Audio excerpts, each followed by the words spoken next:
What if I told you that Regular Show, one of the wackiest, most surreal cartoons of the 2010s, wasn't just random? What if every laser battle, every demonic vending machine, and every time-traveling keyboard was actually the mind of an addict falling deeper into psychosis? Some fans believe Regular Show is a tragic story of two young adults trapped in a cycle of addiction, denial, and hallucination. And once you look closely, it's hard to unsee.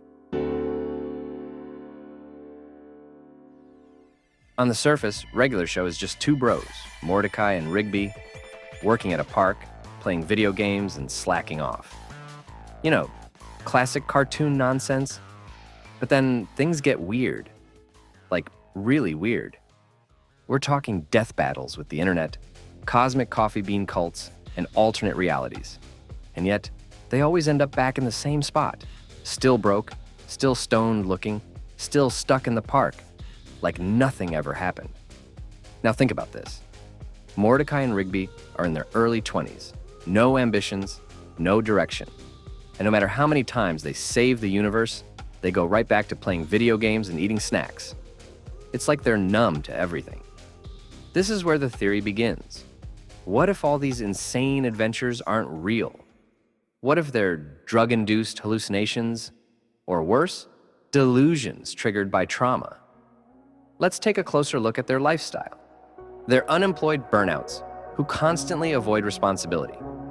Every time Benson asks them to do even basic chores, mow the lawn, clean graffiti, they act like it's the end of the world. That kind of intense resistance to structure, guilt spirals, and emotional highs and lows are common in substance abuse behavior. Now add to that the insane, trippy visuals, exploding universes, talking unicorns, arcade machines that turn into monsters. It's less like real life and more like a bad trip. And it all starts before the show even aired. Let's rewind to where this really began. J.G. Quintel's 2006 short film, 2 in the AM PM. I loved watching cartoons. I grew up on The Simpsons. It's the spiritual predecessor to Regular Show and features early versions of Mordecai and Benson. Except this time, they're working the night shift at a gas station. And what happens? Mordecai literally tricks Benson into taking hallucinogenic drugs. I think there's something wrong with this candy. What do you mean? What are you talking about? I don't know. It tastes funny. Huh. Oh, yeah. No, yeah, that's because I put drugs in. They transform into bizarre creatures, see trippy visuals, and descend into madness, laughing uncontrollably while losing touch with reality. That short is explicitly about drug use. It's not subtle. It's the foundation.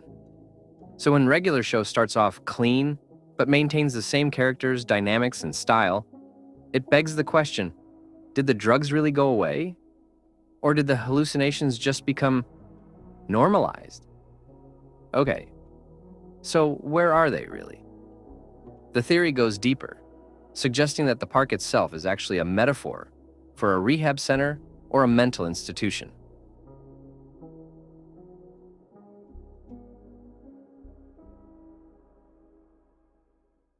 They're stuck in one place, under supervision. They're surrounded by strange characters with exaggerated personalities, Muscle Man, Pops, Skips, who could represent fellow patients or mental projections. Skips might be the wise therapist figure, Pops, a fragment of innocence, maybe even Mordecai's younger self. And Benson, the overbearing authority figure, a literal ticking time bomb of rage, like the pressure of detox. Episodes often start with a minor problem, like needing money for snacks or losing a pencil, and then spiral into cosmic-level chaos. Just like how addiction can escalate. Fast. It's like they're trying to distract themselves from something. Something deeper. Something painful. Mordecai's doomed love life could represent emotional isolation. Rigby's insecurity might stem from trauma or self-hatred. And instead of confronting these things, they escape into fantasy, into chaos, into anything but reality. In this theory, the show isn't a comedy, it's a tragedy, a cycle of denial. They fight monsters, travel dimensions, and even face death, but they never change, they never grow. And maybe that's the scariest part, because for addicts trapped in their own minds, that cycle never ends. So, is Regular Show secretly a tale of addiction, trauma, and escapism? Maybe. Or maybe it's just a cartoon about two dudes who slack off and get into weird stuff. Or maybe that's exactly what they want us to think. Thanks for watching. And next time you see a giant baby head chasing them through the sky, just ask yourself, what are they really running from?